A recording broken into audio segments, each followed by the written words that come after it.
All right, welcome again, everyone. People are just trickling in. Thank you so much for joining us for today's event about potentially starting a World Beyond War chapter in Illinois and featuring a keynote speech by World Beyond War Board President Kathy Kelly. People are just starting to use the chat box to introduce themselves, so feel free to do that if you haven't yet, and you can share where you're located and what brought you to today's event. Some Zoom protocols before we get started. Everyone is muted currently, and we will use the raise hand feature when we get to the discussion portion, so we can call on you for that. We do have recording on for today's event, and we will share the recording on our YouTube channel afterwards. So if you do have to leave at any time, no worries. We'll send out an email with the recording afterwards. And if you don't want to be part of the recording, feel free to keep your video off if you don't want to be in the video. And we also have the closed captions on today. If you'd like to view the captions, you can click on the CC Live Transcript button to look at those. They are done by robots, so please excuse any errors with the transcription. So with that, we are going to kick off the event. My name is Greta Zaro, and I'm the organizing director with World Beyond War. Thank you again for joining us for tonight's event to hear from Kathy Kelly, World Beyond War's board president and well-known Illinois-based activist, and to discuss launching a World Beyond War chapter in Illinois. In today's 1.5-hour event, we'll first hear from Kathy about why war is never the answer and what we can do to work towards abolishing the institution of war. Then we'll watch a short video on what World Beyond War's mission and campaigns are and what a chapter is. Then we'll hear from 3 World Beyond War activists in Illinois who initiated this event, and they'll share with you what brought them to wanting to be involved and why we're hosting today's event. And then at the end of the event, we will get to the discussion portion, and we'll have about 30 minutes to hear from you all. We want to hear, what your interests are, what your skills are, what brought you here, and if you're interested in starting a World Beyond War chapter in Illinois.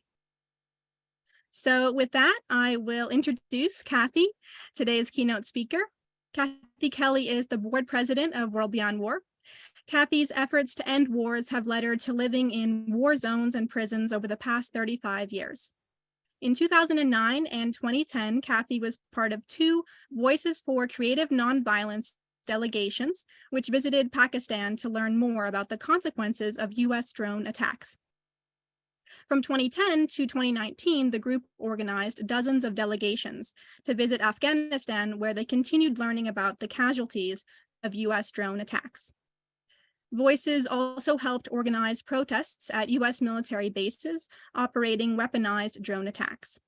Kathy is now a co-coordinator of the Ban Killer Drones campaign, and she's also a core organizer of the upcoming Merchants of Death War Crimes Tribunal in November. And with that, I will pass it over to you, Kathy. Well, thank you, Greta, and I'm so pleased to see everyone on the call whom I know, and I look forward to getting to know others better. And thank you so much to Greta and Maya and everyone who has started this process to begin a World Beyond War chapter. It certainly is incredibly needed. I want to organize thoughts around a theme of, it's part of a banner that we strung out in front of the Alphenaar Hotel during the shock and awe bombing, and it said, "Courage for peace, not for war." And I thought it might be good to begin this evening by drawing attention to a story some of you may know, but honestly, it was pretty new for me. I learned of it through the writings of Philip Berrigan, and it has to do with the group during the siege of Leningrad in 1941 in September, when the Germans had invaded Russia. There began a 900-day state of siege. And I'd like to, I hope I can show a PowerPoint with you. Are you able to see this on your screen? Yes, we can see it.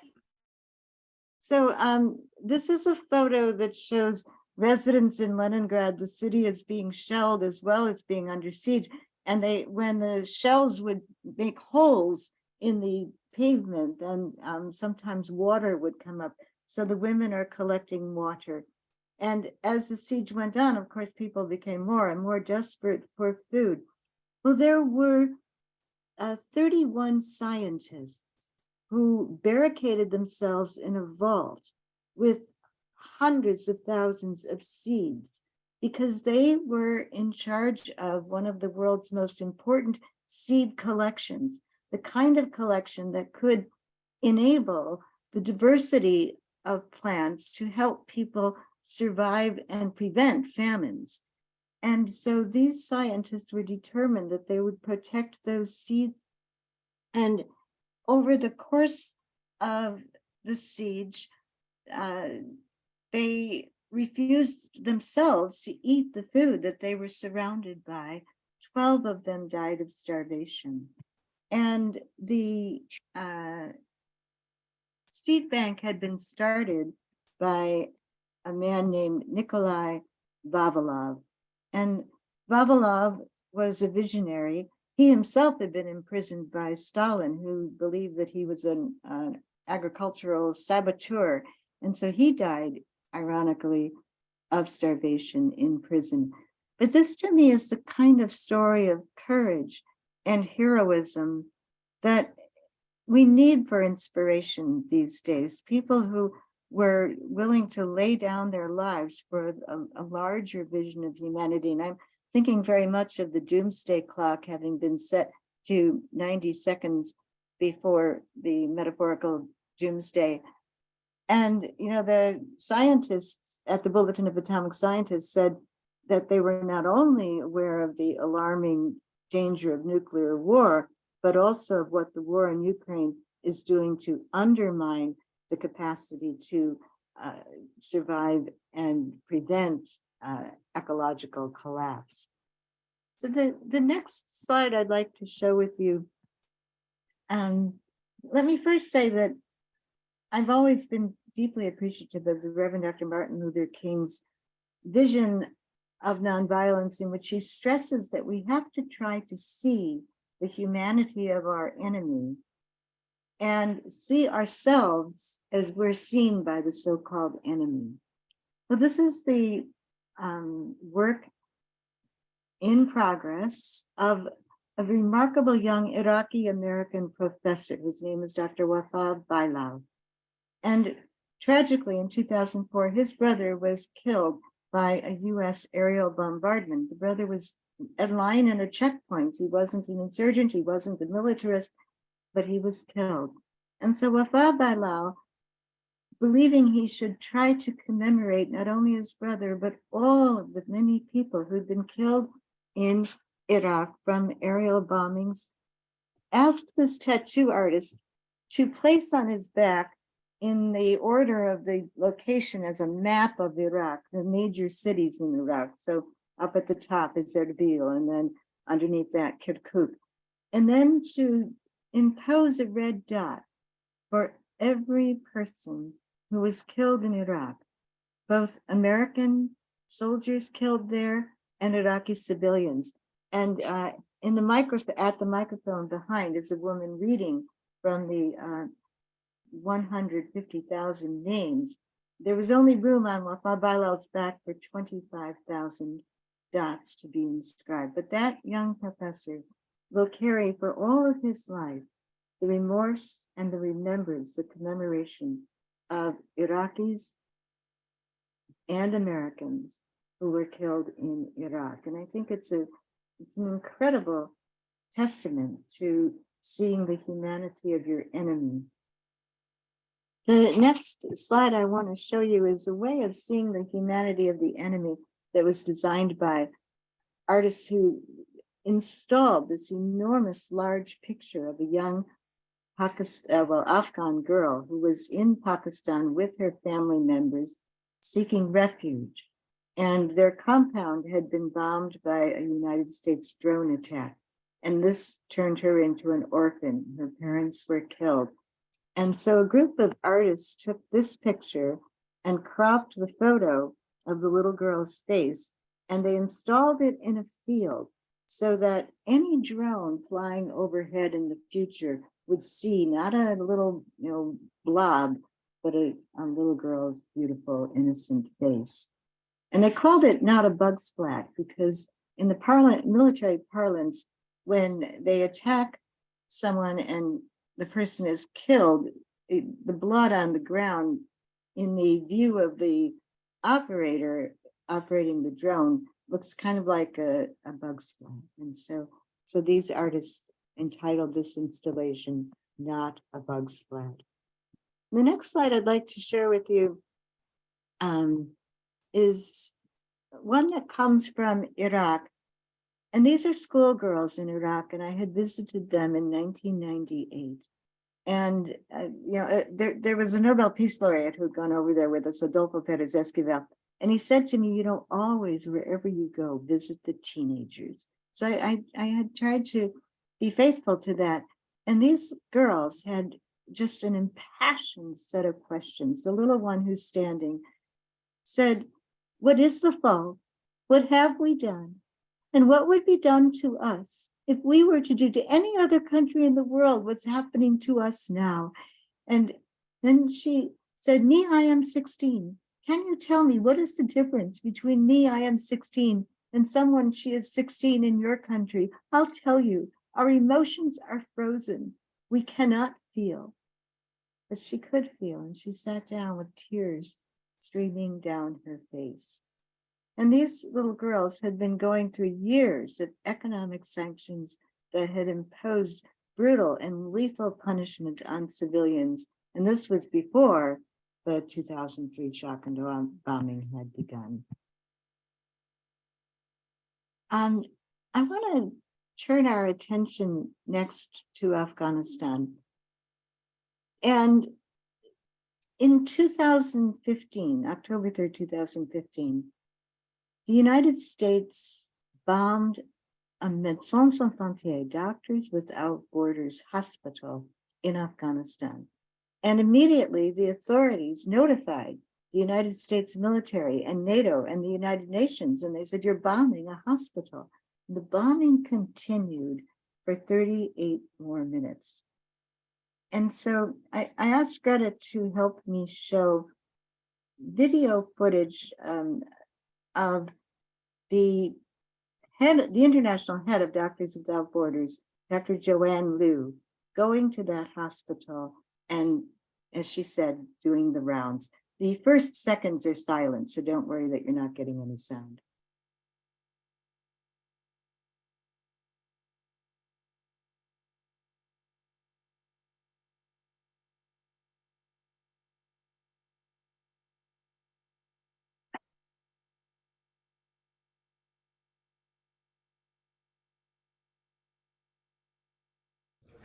This area was not normally an area where the patients were, but we were full, when the beds were full, so everyone who was coming, even like discharged patient will sort of put temporarily in this room.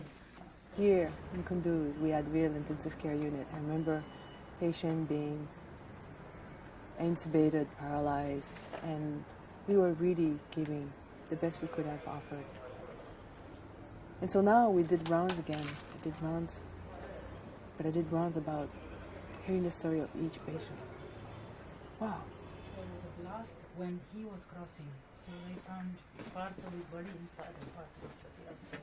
And this is where. And I think hearing the stories of, or particularly about a patient that the younger was doing better, and then we've told the parents, come tomorrow. Come tomorrow because she's safer here. And then when they came back and claimed back the body the next day, they could only see ashes. There was nobody to pick up. So, yeah, a very profoundly disturbing experience.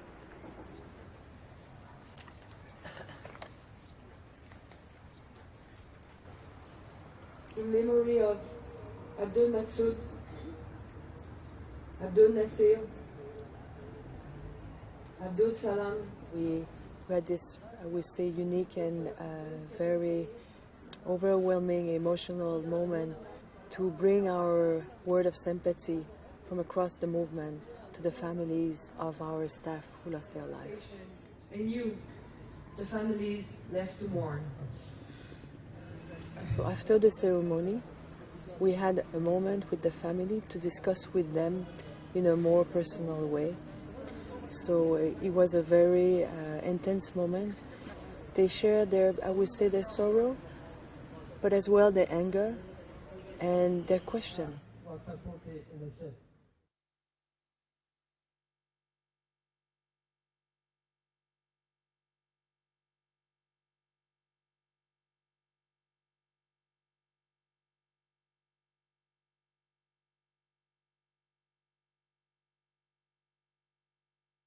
So I happened to get to know a young pharmacist who had survived that bombing. His name was Khalid Ahmed, and he told his story. And afterward, he asked my young friends who were translating for me, well, who is she? And they said, well, she's like our grandmother. And then he said, but where is she from? And they said, well, she's from the United States. And he asked me a question. Why would your people want to do this to us? We were only trying to help people. Why would your people want to do this to us? We were only trying to help people. And so I think part of our responsibility as a country that has made so many wars in different parts of the world is to try very hard to hear the voices of people trapped in wars, and with humility to recognize that we as a country have repeatedly committed the same kinds of war crimes that we are so shocked at when we see the Russian invasion of Ukraine and the Russian attacks. And I think from that perspective of humility, if our leaders could enunciate it, there would be a much, much greater chance to encourage getting to the negotiating tables. The other part of Dr. King's recommendation with regard to nonviolence, asks that we try to see ourselves as we're seen by other people. So I just have one more slide that I'd like to share with you. Sorry, I think I did that wrong.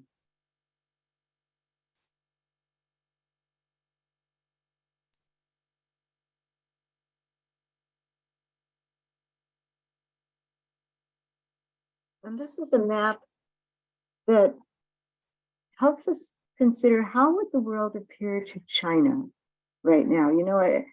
We stopped the war in Afghanistan and wasted no time beginning to issue threats to China. And so in this map, you see for every US base an American flag. And those bases pretty well do encircle China. And then the icon for the nuclear bombs are certainly in Russia and the United States off to the right. And the United States is now moving more nuclear bombs to Europe.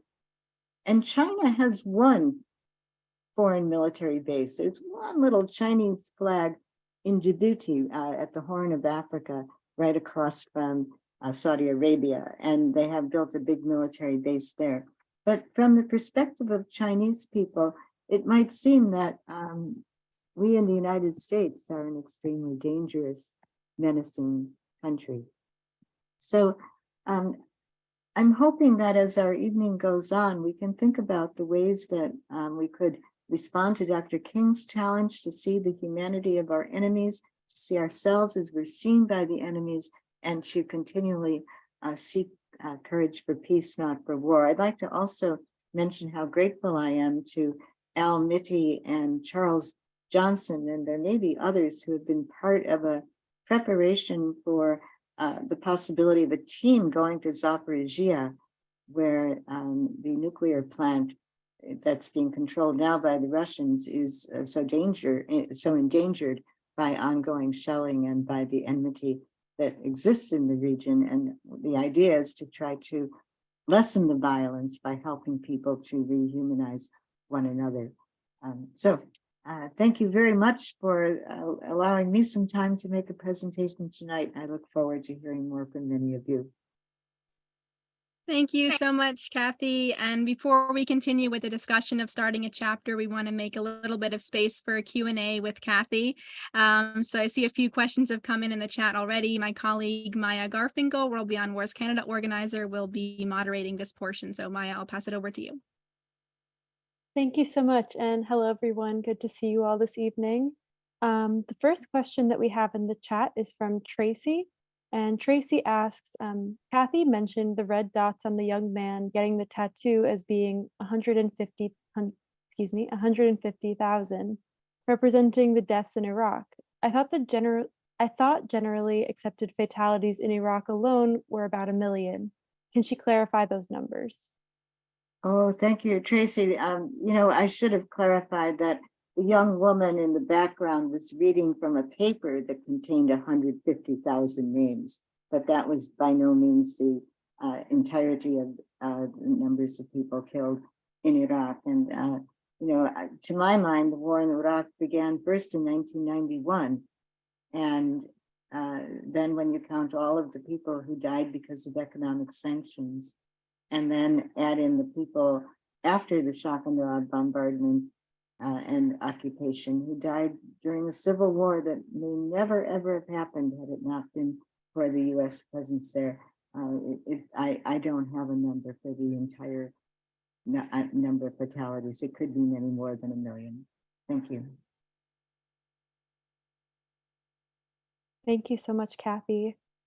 Jennifer is asking, what do you believe is the most effective action to take against war? Big question. Well, I think a lot of the pacifist efforts to stop a war have to happen before a war starts, to try to get people to understand the humanity of the other side, to try to get people talking with one another, to try to help people understand the grievances on both sides.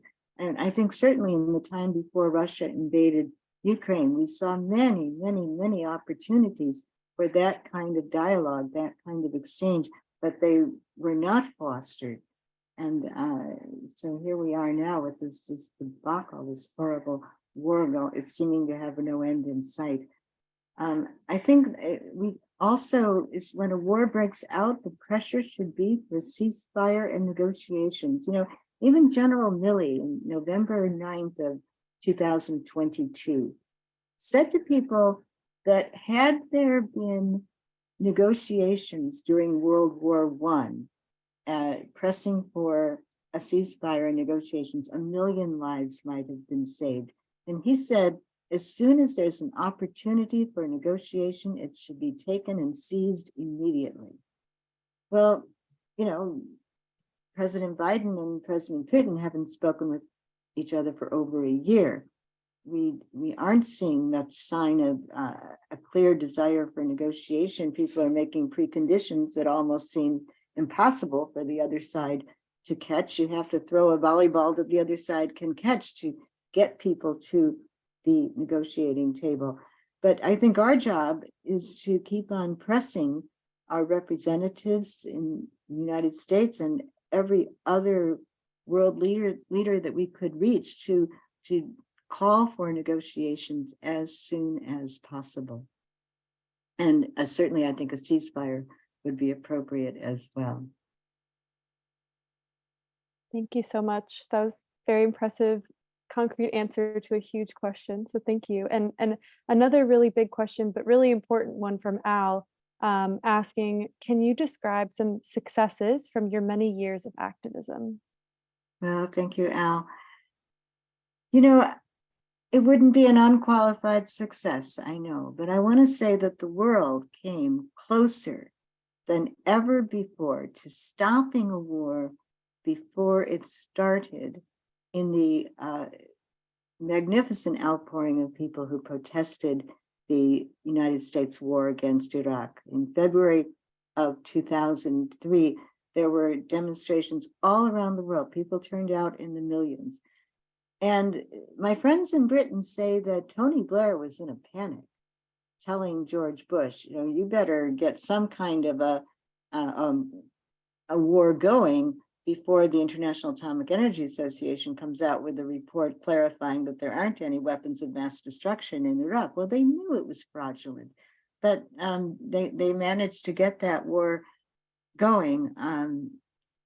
And you know, it's interesting in Ireland, the Irish activists apparently came very close to shutting down Shannon Airport. The United States was nervous about continuing to use Shannon Airport because of the vigor of the protests that were happening there in Ireland. So I think that the other thing I want to say about the protests, at least in the United States, is that the US media was not talking to anybody about Iraqi civilians. It was almost as though there was only one person living in all of Iraq, Saddam Hussein.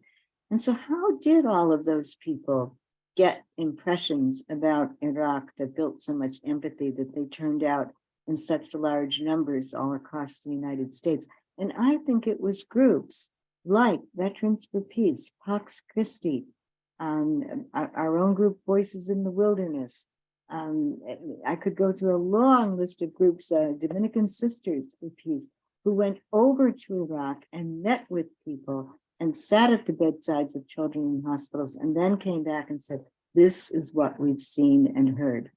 And I want to trace that model back a little bit further to Central America, because, you know, the Pledge of Resistance that so many of you would remember, which was across the United States and very strong in Illinois, people did prevent the United States from intervening in Central America. I think we can claim that as a success.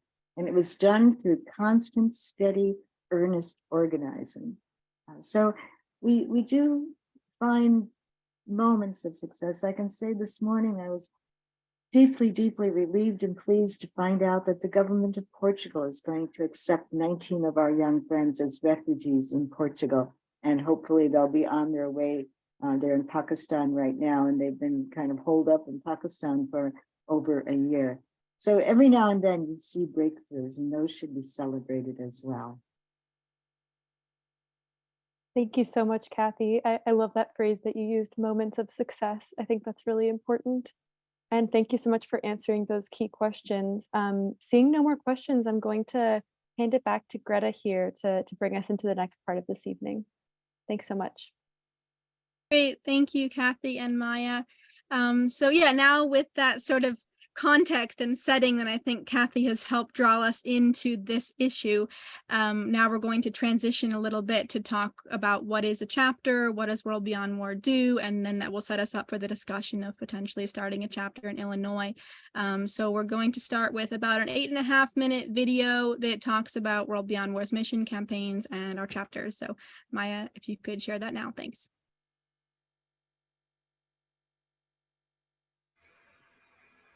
Thanks for your interest in starting a World Beyond War chapter. In this brief presentation, we'll introduce what World Beyond War does and what our chapters are.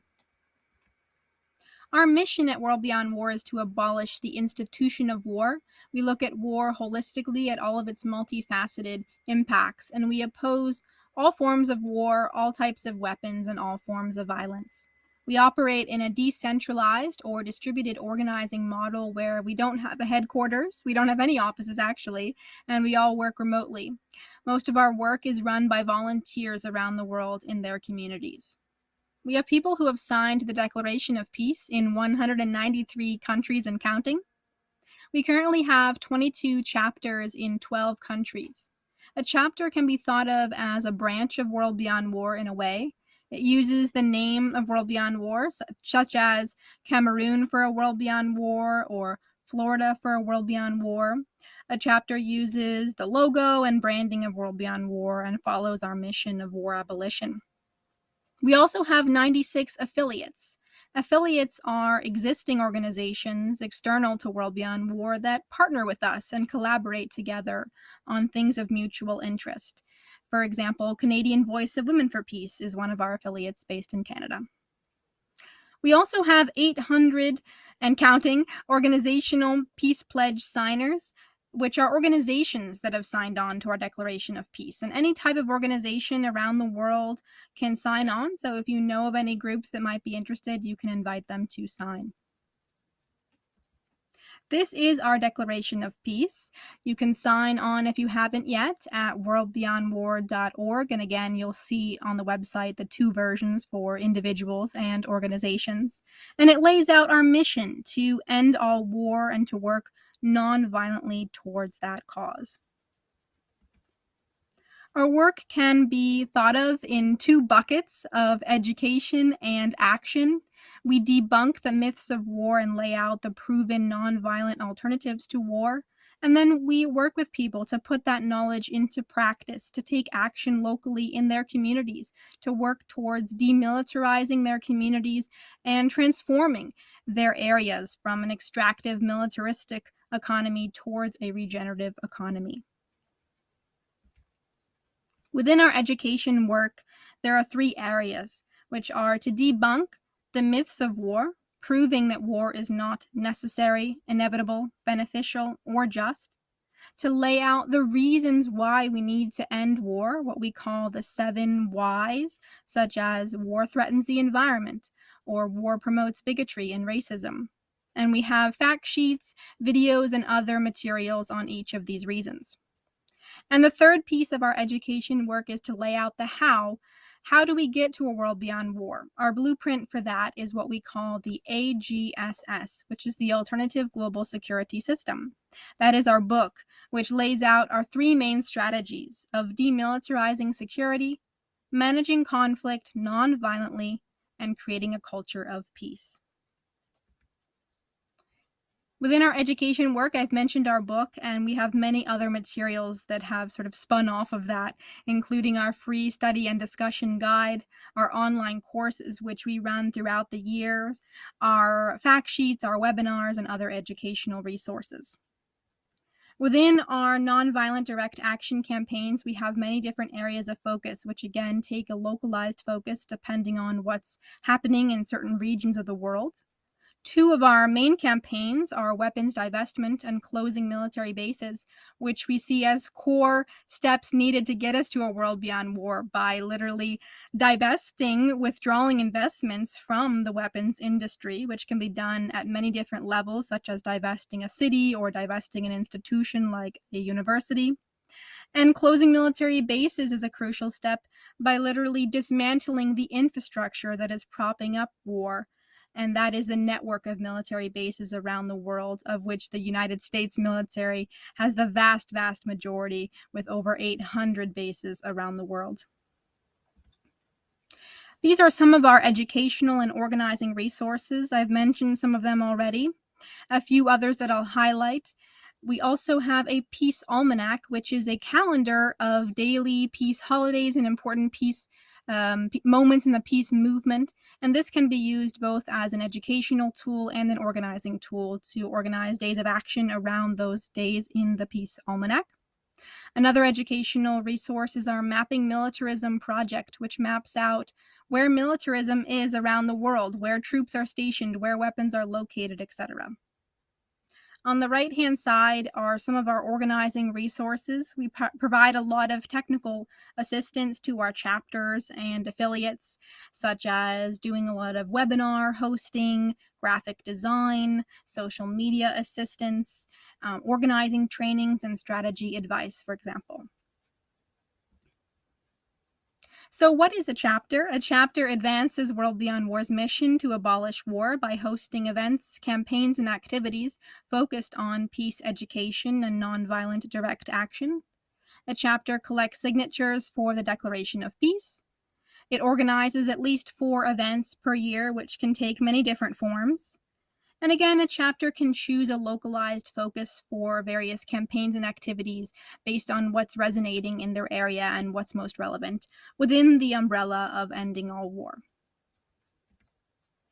Chapters receive various benefits working with our staff, who provide free resources and trainings based on chapter requests, such as how to use Twitter or how to create graphics or how to run a nonviolent direct action, for example.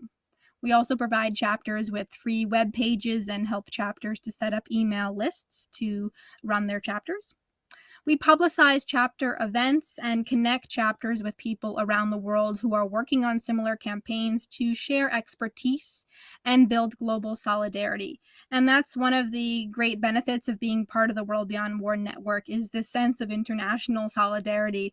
And that's a highlight for me, is the quarterly meetings that we have throughout the year with our chapters, where we get to hear what everyone's working on around the world and share, what's working, what's not, and how we can work together. Here are some common questions about starting a chapter. Number 1, does World Beyond War ever support violence, war, or weapons in some circumstances? The answer is no. We do take an abolitionist approach in our work and oppose all forms of war and all types of weapons and violence. It's very important to us to have a nonviolent stance in all of our activities. Number 2, are chapters expected to fundraise for World Beyond War? No, fundraising is not a requirement. It's something chapters can do if it's in their interest or in their means to work on that. Number 3, can World Beyond War or my local chapter endorse a political candidate for office? As a nonprofit, we cannot get involved in electoral organizing, so we can't endorse candidates running for public office. And number 4, what is the legal structure of a chapter? There is no requirement. Most chapters are unincorporated groups of volunteers. Some chapters have gone beyond that and decided to legally incorporate, but there isn't any requirement for it. So that's a brief overview of World Beyond War's mission, campaigns, and what our chapters do.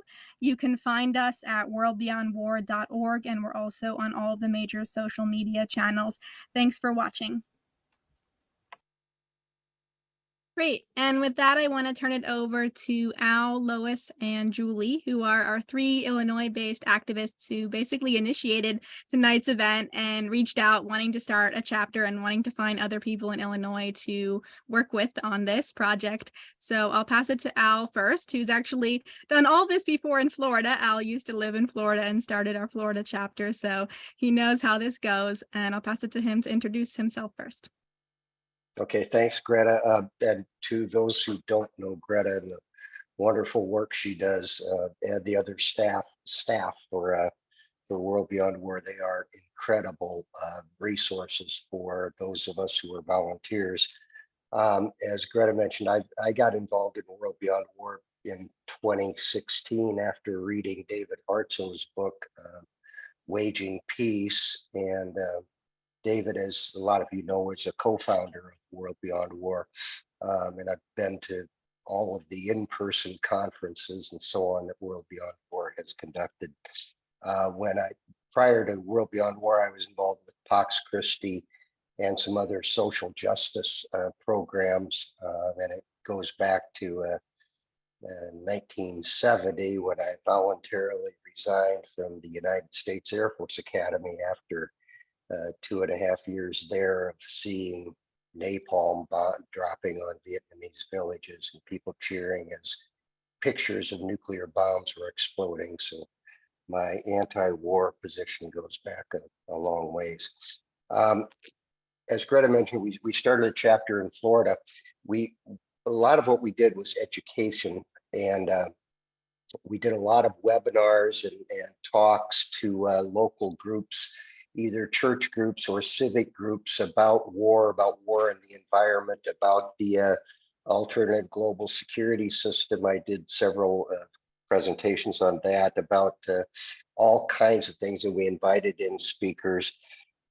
Probably our biggest events that we had as a chapter were, one time we had David Hartso come to Florida, and we attracted 180 people to a session where he presented a lot of information from his book and his life of courage and activism against war and for peace. Another big event that I was quite proud of that we had was a debate between David Swanson, who's the executive director of World Beyond War and co-founder, and a former West Point or United States Military Academy professor, Dr. Mark Welton. They presented a debate on can war ever be justified. I bring this up because through the efforts of promotion and so on, we had 1,100 people registered for that event. We had people from 6 continents of the world registered, and I was really excited to see we had somebody from Palestine, somebody from Israel, somebody from Russia, somebody from Ukraine. So we brought together that event, brought together, at least for a moment, people who were on opposing sides of the story. And we heard a lively debate about war and the justification for war. The other thing I want to do is stress is that we tried to stress the interconnectivity of war. And this is, you all know Dr. King's interconnection between war and poverty and racism, and how that and now ecological and environmental degradation are all related to one another. Another thing I bring up is Greta mentioned the global nature. I have thoroughly enjoyed when I'm on webinars with World Beyond War, seeing names and faces of people from literally all over the world, and feeling like I'm in some cases now on a first name basis with many of these activists from across the world. So that's my involvement, and I hope we could get a chapter started in Illinois. Thank you so much, Al. And hopefully some of those ideas that Al shared in terms of what the Florida chapter did could be inspiration for what we might want to do in Illinois. So let's turn it to Lois to introduce herself. Hi, I'm Lois Foster, and I'm from Schaumburg. And I keep saying, oh, I'm so new to this. I'm so new to this. And then I had forgotten, Kathy reminded me, I was in one of those demonstrations in DC against the Iraq War, and with a group out of Chicago. And that was quite exciting. It was one of their coldest Januaries, and we had to ride all night on the bus. But, you know, it was just exciting to be a part of that. And then I was part of the Peace Alliance that was advocating for a peace department at the national level. And so that too was very exciting to meet, you know, like-minded people. And so I'm not totally new to this, but then I took a course with World Beyond War just recently. And that was just so enlightening in terms of details and more about what we can do, and was so intrigued by the nonviolent peace forces and what they have been doing, especially Sudan. I remember that was one, just so amazing. And, you know, so totally believe in that kind of transformative energy that, you know, can change that angry, violent type of behavior. I'm an advocate for restorative justice, very passionate about it, and I've worked with the correctional population. So as a nonviolent communicator, trying to transform how people behave and working with anger management, I have always thought that until we just so totally believe that there is a way to solve our problems peacefully, we are never going to get away from investing in those violent means and investing more in all those strategies that can help us do things in this nonviolent, peaceful way. So I, you know, decided that, you know, there has to be a way to do it, and we've got to be truly committed. So I'm excited to be here with this group, and, you know, hope that I can learn more, do more, and just, you know, look forward to meeting more people who are involved. Wonderful. Thanks so much. And let's hear from you, Julie. Right, I have to unmute.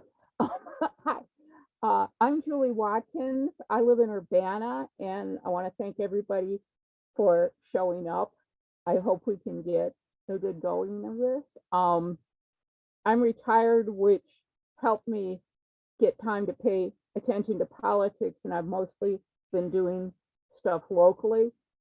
When in the job that I used to have, I was cataloging books from India, so I was pushed into wanting to look at things globally. But I have been focused locally. And the World Beyond War articles and webinars that I've been listening to, and I've taken a couple classes, have helped me connect the dots with what's happening locally. I mean, like, for example, a while ago, someone commenting at a city council when we had a police crisis said that the Black areas were being treated like an occupation. And that was like a light bulb for me. And then when I got further into World Beyond War in the courses, I saw the pervasiveness of it. And it just made it easier for me to see what was going on and see where I was being gaslit. And that's why I want to talk to people when they're saying things that they think is how the world is going, and you've been manipulated into that, right? And I want to, because if you're serious, the people say, well, you got to be serious. It's always the war agenda. And I worked best working one-on-one, and I just want to wake people up to the fact of how much they're being manipulated to accept this stuff that shouldn't be acceptable. We just have to say, no, that's not acceptable. And that's what I want to do. And that's why I joined World Beyond War. And it really, really helps knowing there's other people that have your back. And there's more of us than there are of the war profiteers. And they just want to keep it going so they can fill up the money, and they don't care about the future. So thank you all for being here. Wonderful. Thanks so much, Julie. And thanks to all three of you for initiating tonight's event and bringing us all together for this discussion. So we are actually ahead of schedule. We have about 40 minutes for the discussion portion now. So we want to hear from all of you, the participants, about your interests and if you want to get involved with this initiative.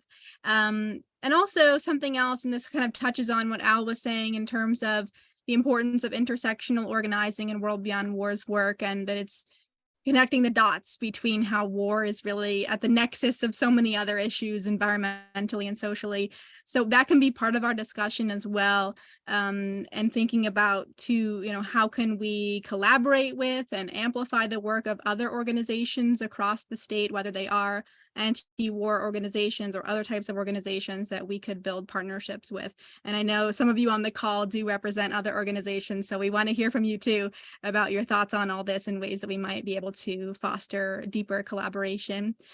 So let's start with introductions. Please use the raise hand feature and I will call on you. And our first question is just to introduce yourself and say where you're from, what brought you to today's event, and if you're interested in starting a chapter with us in Illinois.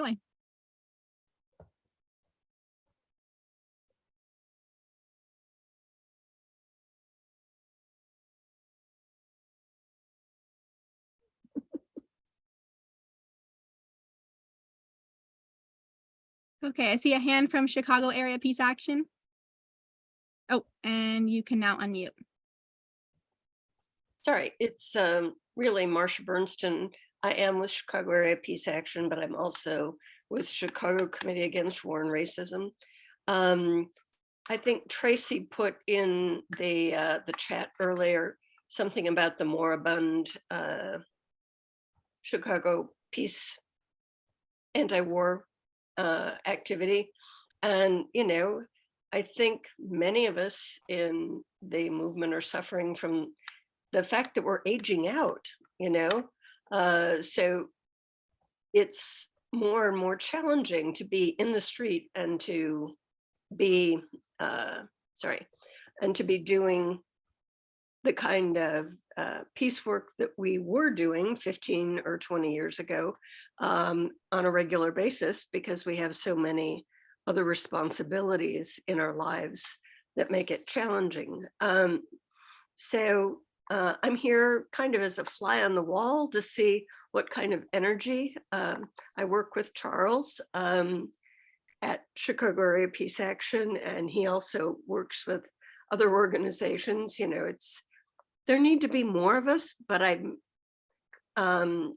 we're all struggling, I think, to try to figure out how to generate more interest. Kappa has 3 university chapters where we're trying to get some enthusiasm from younger folks to join in and get them started early, to have a fire in their belly. So anyway, that's me. Wonderful. Thanks so much. Yeah, and I should mention to folks that we do collaborate with Kappa on various campaigns in the Chicago area, and Kappa has been one of the leading organizations on the Divest Chicago campaign that we've been working on too. Yeah, so I don't see any other raised hands, but please don't be shy. Use the raise hand feature, and if you don't want to, be on camera, that's okay. You can keep your camera off, or if you prefer, you can put comments and questions in the chat as well, and we can always read those off.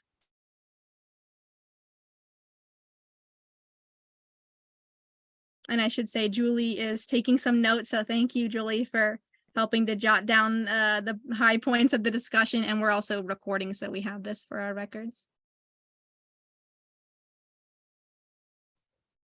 So yeah, we'd love to just hear who else is on the call if you want to introduce yourselves and say where you're located and what brought you to today's event. Yeah, Marge, you can now unmute. Okay. I'm Marge Francois. I live in Waterloo, Illinois, which is close to St. Louis, Missouri. So I don't know if there's anyone else near me or if everyone else is up from the Chicago way more so, but I just feel like we need to really work towards peace. It just makes a lot of sense to me in many ways. Money can be used in better ways, and when you look at war and what it does to people, like there's a VFW chapter in the city, or well, it's a small community, 10,000 people. And so many of them, have problems because they fought in Vietnam.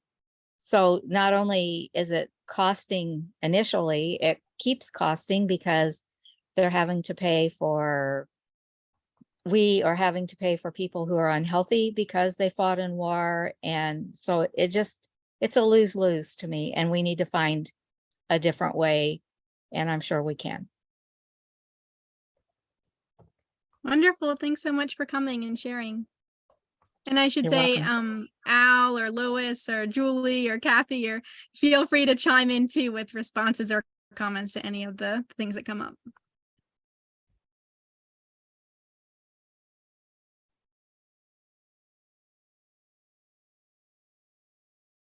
I will say that when we started the Florida chapter, we would go to some meetings, and if I had 3 people there, 4 people there, I'd go, oh, okay. But if I got 1 or 2 names to sign up for an email list, but if then I go, okay, I got another person's on the list. If we had 40 or 50 people at an event, or if we had 100 people, that was momentous for us. And a lot of times this is just one-on-one conversations with people. Great. And Stephanie, you can now unmute.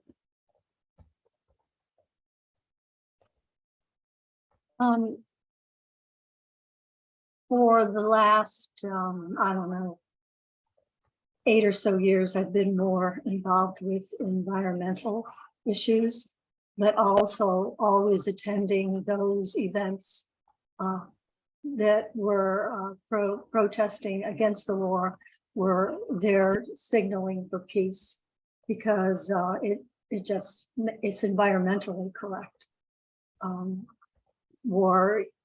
The war machine uses more fossil fuels, etc., and causes more damage than any other, any other thing, if you will.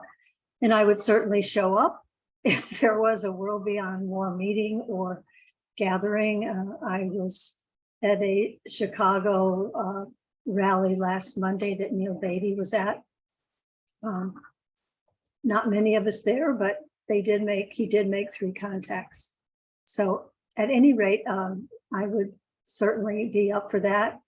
And the lady from Waterloo, Marge, I grew up in Alton, Illinois. Not far from St. Louis, that's for sure. Wonderful. Thanks, Stephanie. And now we have quite a few hands. So next we have Larry. Larry, you can unmute.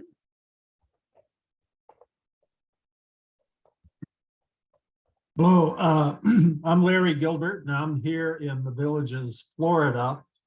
And I'm one of the people that Al Mitty reached. Well, it was before the pandemic anyway. And so unfortunately, he's left us and gone to Illinois. So our loss is your gain.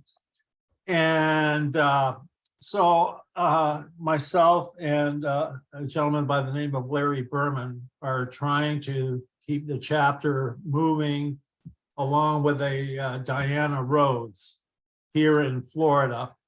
And we have been doing almost monthly webinars, thanks to Greta, who is the technical person for us, because a guy with this color hair is technically challenged. So it's only because of Greta's help that we're able to do that. So I just talked to a lady today in Oakland, California, and she, her name is Jackie Cabasso, and she is the one who is the sort of the liaison for Mayors for Peace. And so when I was mayor of Lewiston, Maine, I joined the organization Mayors for Peace. So our next webinar, hopefully towards the latter part of the month, she will talk about Mayors for Peace and the work being done there, and especially here throughout the United States.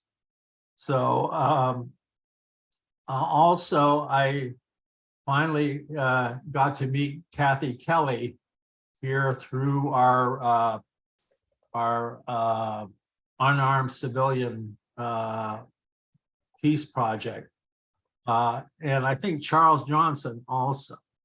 And and of course, Al Mitty, of course, is participating as well. And I haven't seen any of the others, but it's good to see you. And especially having heard so much about Kathy Kelly, that I was glad to finally be able to meet her through this unarmed civilian peace project.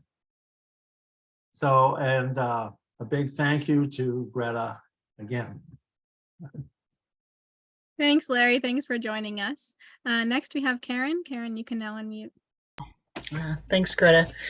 Yeah, I've been connected with World Beyond War for a while. I'm with the Peace Alliance Department of Peace Building campaign. So our mission is about creating a culture of peace with the strategy of a U.S. Department of Peace, or peace building now, as we call it. But I was very interested to see the formation of the chapter. So I definitely go to the first few meetings at a minimum, look for ways that we can partner. And my commitment level is on the high side, so I'm hesitant to volunteer to organize it all, but I like your work. I've appreciated your work for a long time, and I'd like to see this happen. Thanks. Wonderful, thanks. Yeah, and definitely keep us posted about ways that we can collaborate and amplify your work. And often we work with other organizations and provide, as kind of Larry was saying, technical assistance, whether it's webinar hosting or using our events calendar or using our email list in your area to promote what you're doing. So yeah, very much open to all those types of collaboration. And let's hear from Georgianne. You can now unmute. So Alto Pass, Carbondale area, Southern Illinois. So we're even further south in the St. Louis area. And, you know, the Peace Coalition of Southern Illinois, we're actually an affiliate with World Beyond War, since we had David Swanson come here and speak at one of our Margie Parker teach-ins for peace a few years ago. You know, we're a small group aging out, as it was said. Boy, I like that. I'm so sad about it, but it's the truth around here for sure. I also have to mention that Kathy Kelly came and spoke here when she was campaigning for the, Kathy, do you remember coming to Carbondale? In about 1998, when she was working on the sanctions in Iraq. Anyway, so I'm not sure what our small group would be able to add to an Illinois chapter, but certainly would be able to, you know, I think probably willing to support it and engage in activities.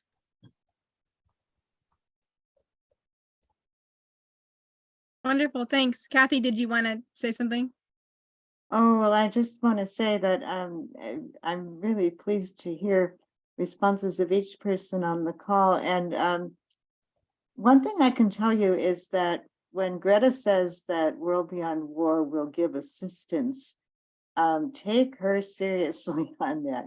I've been part of a campaign. Well, the idea is to hold a, we call it the Merchants of Death War Crimes Tribunal in November of 2023. This War Crimes Tribunal will basically put Raytheon and Boeing and Lockheed Martin and General Atomics on trial. It won't be an official trial, but we asked Greta if she could help us set up a website and be able to sell t-shirts and be able to use our Google Docs more effectively. And every step of the way, she's just been immediate and stellar. So be assured that you'll get that kind of backup from World Beyond War. And I think that's one of the most important things that World Beyond War offers, is that very concrete assistance for education and outreach to chapters and even to people like ourselves who aren't, we're just sort of a group of individuals, but quite grateful. Oh, thanks, Kathy. I put the link in the chat too if people want to visit the website for Merchants of Death. Great.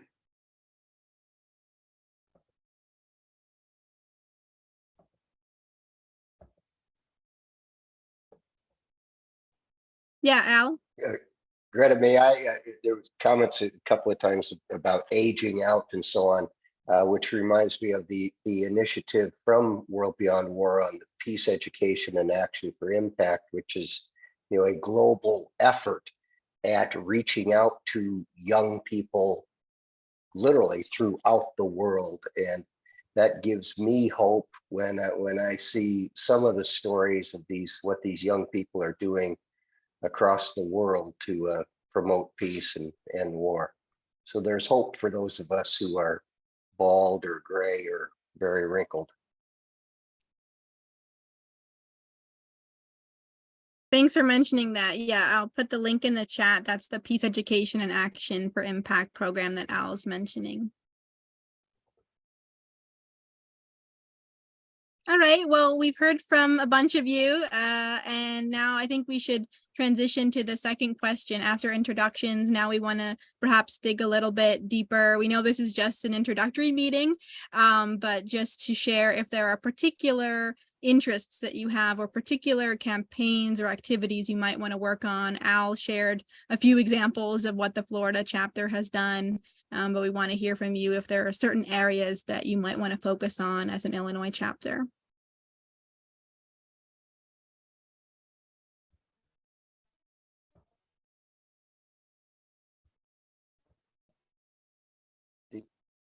May I also, sorry to chime in here, to take up too much, but Illinois is it's an interesting state with Chicago and all the population concentrated in that part of the state. And I don't know if I don't even know if we still call it downstate Illinois, but the rest of the state, which is more rural, but places like Champaign-Urbana and the suburbs of St. Louis are, you know, a lot of different communities throughout the state.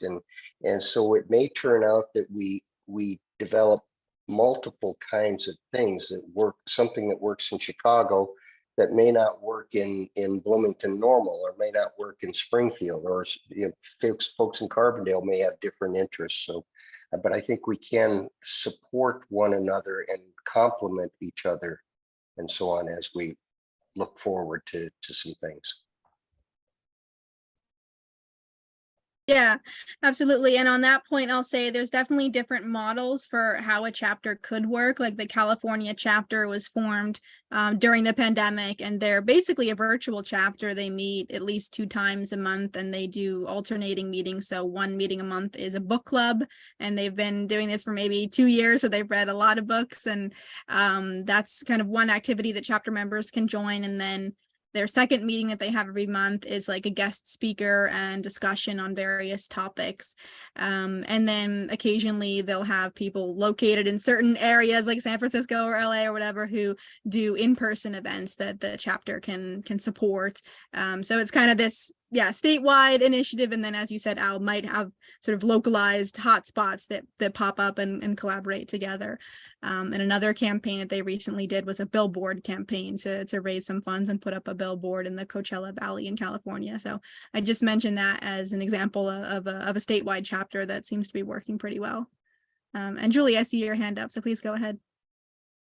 Yeah, I was just saying that if we don't know what we want, except we know we want culture of peace, that it's always good to start with, is there something we want to learn about? And then just say we're going to have a Zoom, and then I know I get so frustrated that so many people around me don't want to talk about war, that it's a problem, that I get invigorated when I can be emotional with other people and they aren't looking at me like I'm crazy. So if just to meet and say, yeah, we still believe, is good. That's it. Yeah, absolutely. That sense of community building. And that's another way I should say that some chapters have started with like using our book and having like a discussion and just start digging into that together. And as you said, sort of, skilling up, I guess, internally of like, let's get these talking points down. Let's read and discuss World Beyond War's book internally, and then kind of go out into the world and figure out ways we can spread this. Yeah, Chuck, you can now unmute.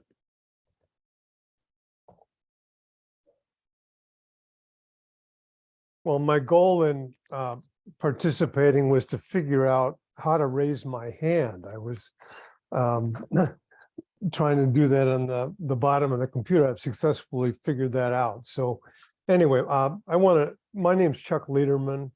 I'm from Oswego, Illinois, a suburb of Chicago. And so my thought is initially to consider like a brainstorming idea rather than immediately narrowing a focus, to provide space for people that are interested to dream, to share the growing edges of your involvement with the world, your concerns, what you feel passionately about, to collectively hear that. And could there be a possibility that a couple of ideas resonate from that, where there's movement and energy to focus on some things? So that was the thought that I had. So. Great. Thanks, Chuck. I'm nodding my head. I totally agree. I think that's a great way of getting started. And there could even be some online tools that the chapter uses, like sometimes we've used like digital whiteboards so people can put up their ideas.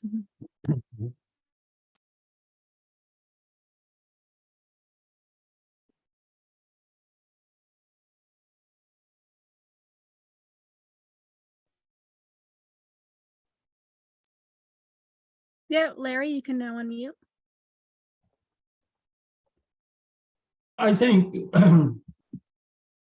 just to get started, just start communicating. And ideas will come from that. And before you know it, you'll have a chapter.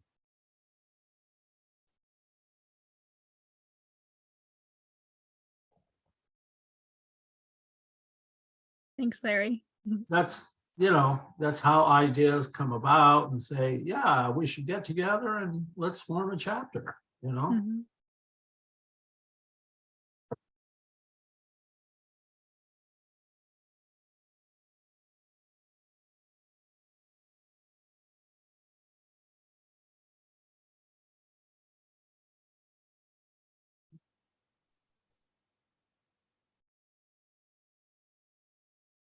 Oh, yeah, Charles, you can now unmute.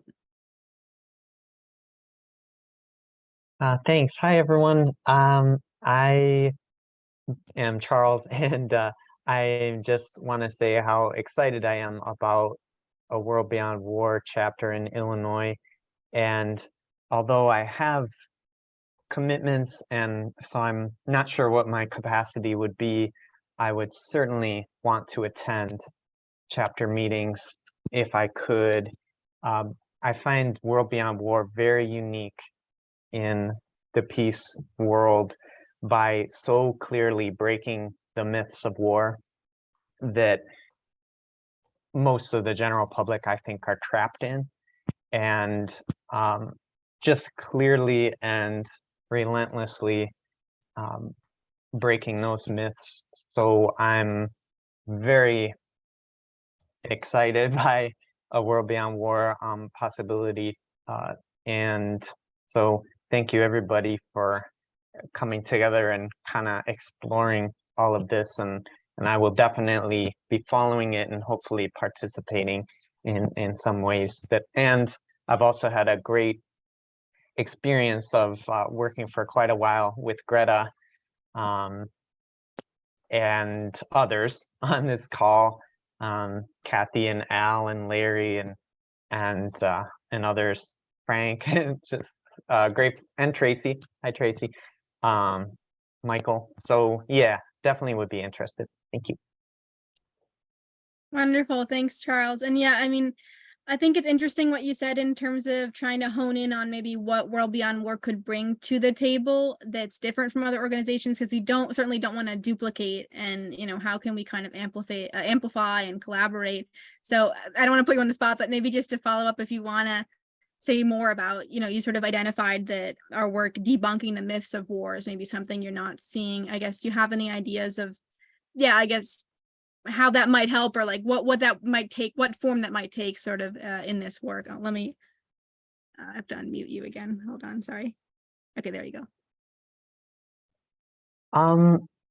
Sure. I think, educational things, as I think were mentioned, that there have been many educational events and webinars, and yeah, just getting that to people of all ages. There's a lot of energy in Chicago to, to try alternatives, things that are not investing in war.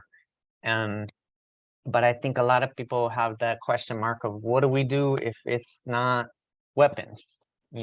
How does that even work? How does that look? Because I have crimes that happen, but I think World Beyond War really does a good job of offering answers. So educational things and things for people of all age.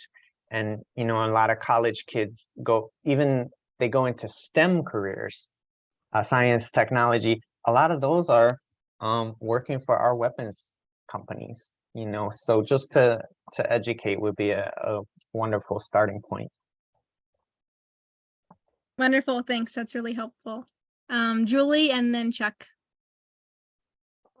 I had a suggestion maybe for ice breaking, since we have the mailing list. If people thought, well, we could just send to one person, you take 3 articles short, that, hey, this was important to me, this was a light bulb.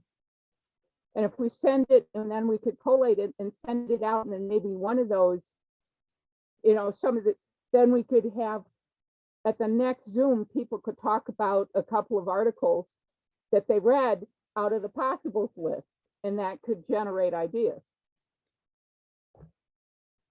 That was it. Great. Yeah, thanks for the idea. And Chuck. Oh, you need to unmute.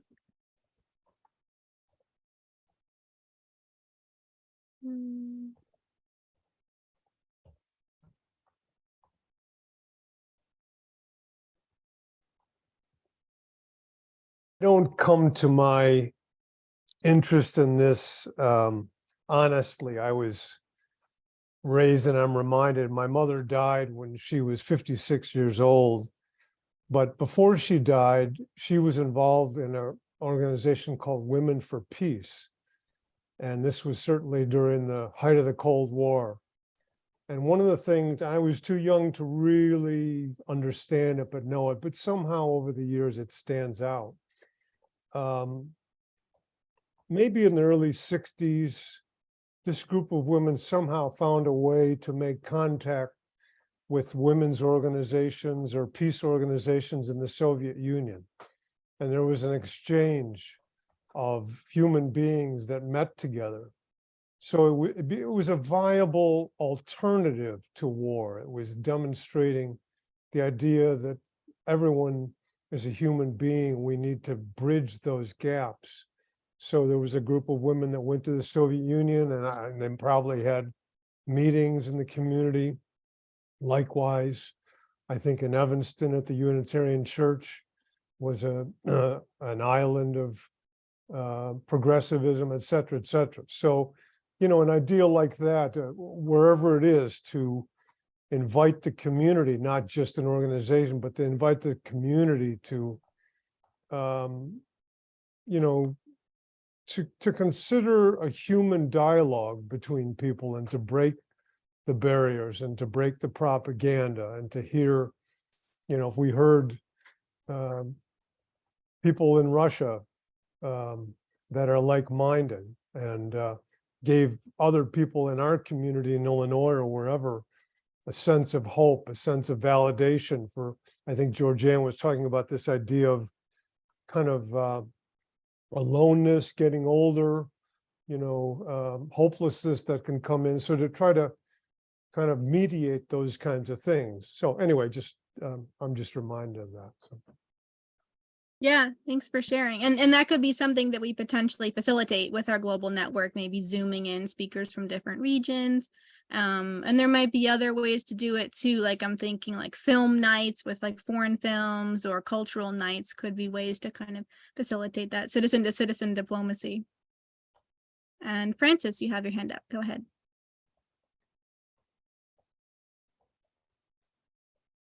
Okay, I'm on my phone. I've never done a Zoom on my phone before, so I'm inexperienced in how to use it. But my name's Francis. I'm from the suburbs of Chicago. I'm also a member of the Chicago Area Peace Action Group. I'm a fairly recent new member.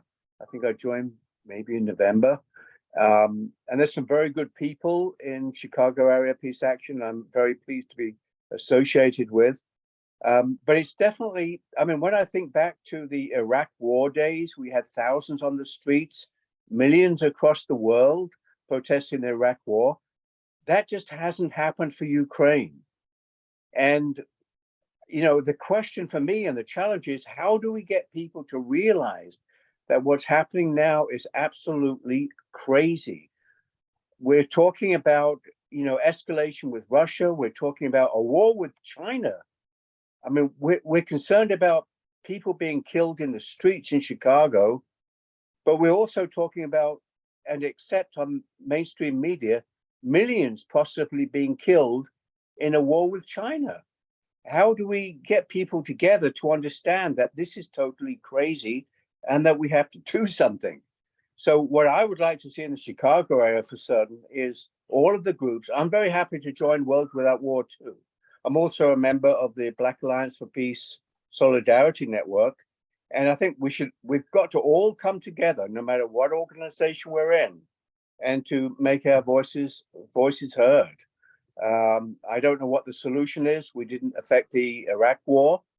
We were unsuccessful in stopping the invasion of Afghanistan, the invasion of Iraq, the invasion of Syria, the bombing of Libya, Kosovo, etc. But somehow we have to find our voice and affect action. Wonderful. Thanks for joining us. So we're just almost out of time as we're wrapping up. In terms of next steps, we do have everyone's information because you registered, so we have your contact information and we can follow up and figure out next steps to connect people and perhaps create like an email listserv or something like that for multi-way communication. So we will follow up. We'll send out the recording of this and the notes as well for our records. I want to pass it to Al and Lois and Julie for a second, if you want to reflect maybe on what you've heard and maybe some next steps that you have in mind. I noticed Kathy has her hand raised. Oh, Kathy, do you want to go ahead first? Thank you, Al. You know, I'm very impressed by what I've been hearing, and one of the things that comes to mind is that I think the war in Ukraine it weighs on all of us as well. It should. I mean, the possibility of nuclear danger and all of the hideous ramifications of that war. But in some ways, I think that the saber rattling toward China is something that perhaps we could sort of get out in front of. And I'm thinking about Chuck's remembrance of his mother and Women for Peace reaching out to women in the Soviet Union. And I wonder if there might be some way that an Illinois World Beyond War chapter could begin to imagine outreach to people in China, some way to make an overture toward people in China, or maybe to Chinese Americans, but to start to resist the tendency of the warmongers to dehumanize or demonize another people by beginning a kind of a friendship relationship before they get a chance to start banging the drums for war, which it seems, you know, they're saying, well, by 2025 we'll be at war with China. Anyway, that I'd be interested to keep thinking about that.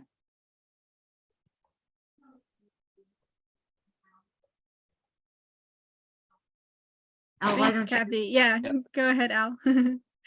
Well, just I always agree with everything Kathy Kelly says. So, but yeah, it's the war in Ukraine is it's not complicated, but it's so difficult right now. And the horror of it is we have another opportunity in China, you know, and you're going, wow, you know, we're not looking for just war with in Ukraine with Russia. We're looking at war in China and all over the Pacific and all over, and you know, Iran's drones and Israel's drones, and you know, in Iran, and you know, it's a mess. But there is hope here, and I'm curious. I'm looking forward to meeting with the group again and seeing if we could, if 6 or 7 of us or whatever, maybe there's 10 or 12 who would be interested in serving, and that serving sounds like too long of a commitment. People who would be interested in being on kind of a steering committee, whatever you want to call it, to just, okay, what are some next steps so that we actually develop some kind of plan of action that, you know, simple things on, you know, how do we form this group and what are our next steps and so on. I'd be interested in being on that kind of committee. Thanks. Yeah, maybe folks who are interested could put your names in the chat so we can record that. Of course, we can also follow up over email and ask about that. And Al, I know that you had a sort of steering group in the Florida chapter. Do you want to say anything more about what you envision that steering committee would do, or, you know, what the commitment would be for people who might be interested? I know I've looked at Larry Gilbert's picture there because he was one of our founding members and leading advisors and so on. I can look back and say some things we did wrong. I wish we would have structured it a little better. I wish we would have had almost like terms of, that sounds really structured, but terms of office, kind of ask people, okay, if you're going to be on the steering committee, we're asking you for some kind of commitment to, attend attend 3 or 4 or 5 or 50% of the meetings at least, something like that. But I've learned from the mistakes as to what I think we could do better with an Illinois chapter, but yet not getting so structured that we turn people off, and I want to stress this whole thing about collaborating and complementing and allying with organizations. But I think there are still some things we could be doing that perhaps others aren't doing, or we can amplify their efforts. Great, thanks, Al. And I see a few people are putting their names down in the chat. Lois or Julie, did you have other thoughts kind of based on what you've heard? No, not really. Thanks everybody for coming. Oh, I guess I'll just Yep. say that, yeah, I'm so intrigued by Kathy's suggestion. Yeah, I find myself drawn to that whole idea of how can we be involved with citizens of other countries and really be a part of that peace building and peacekeeping effort. So to think that, a state chapter could do that is pretty exciting. But then I'm loving these ideas of, we do need to have some kind of a foundational structure, but as Al says, not make it too tight, and yet a set time, and maybe eventually we're coming up with a theme, and yet maybe we'll have several different themes. So yeah, a lot of good ideas, but definitely a planning committee to get started for, I think, the next time around. Thanks. And Chuck and Francis, are your hands up from before, or did you want to say something else? My hands are up from before. I don't know how to put it down. Okay, no worries. Chuck, let's see.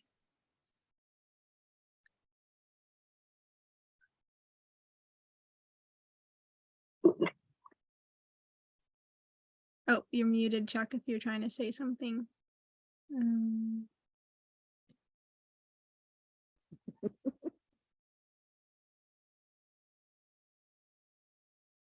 There you go.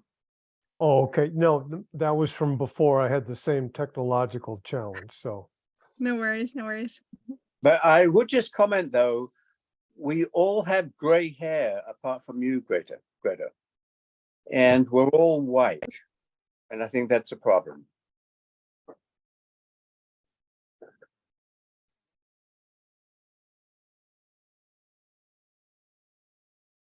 Agree that we need diversity in terms of, the demographics and the geographics and, the ethnicities, and so on. And it'd be nice to see dark hair and full heads of hair.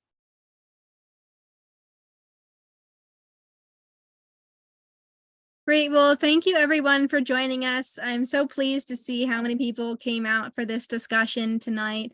As we said, we do have your emails from the registration page, so we can follow up with you all, and we'll think about making some kind of format, whether it's like a listserv or something, so that we can communicate together. But yeah, again, just want to say thanks. I was inspired by all the different ideas shared, and of course, Kathy, by your words as always. Thanks again to Al and Lois and Julie for initiating all this and starting this conversation. So yeah, with that, I wish you all a good night, and again, we'll be in touch. Goodbye. Good night, everyone. Good night.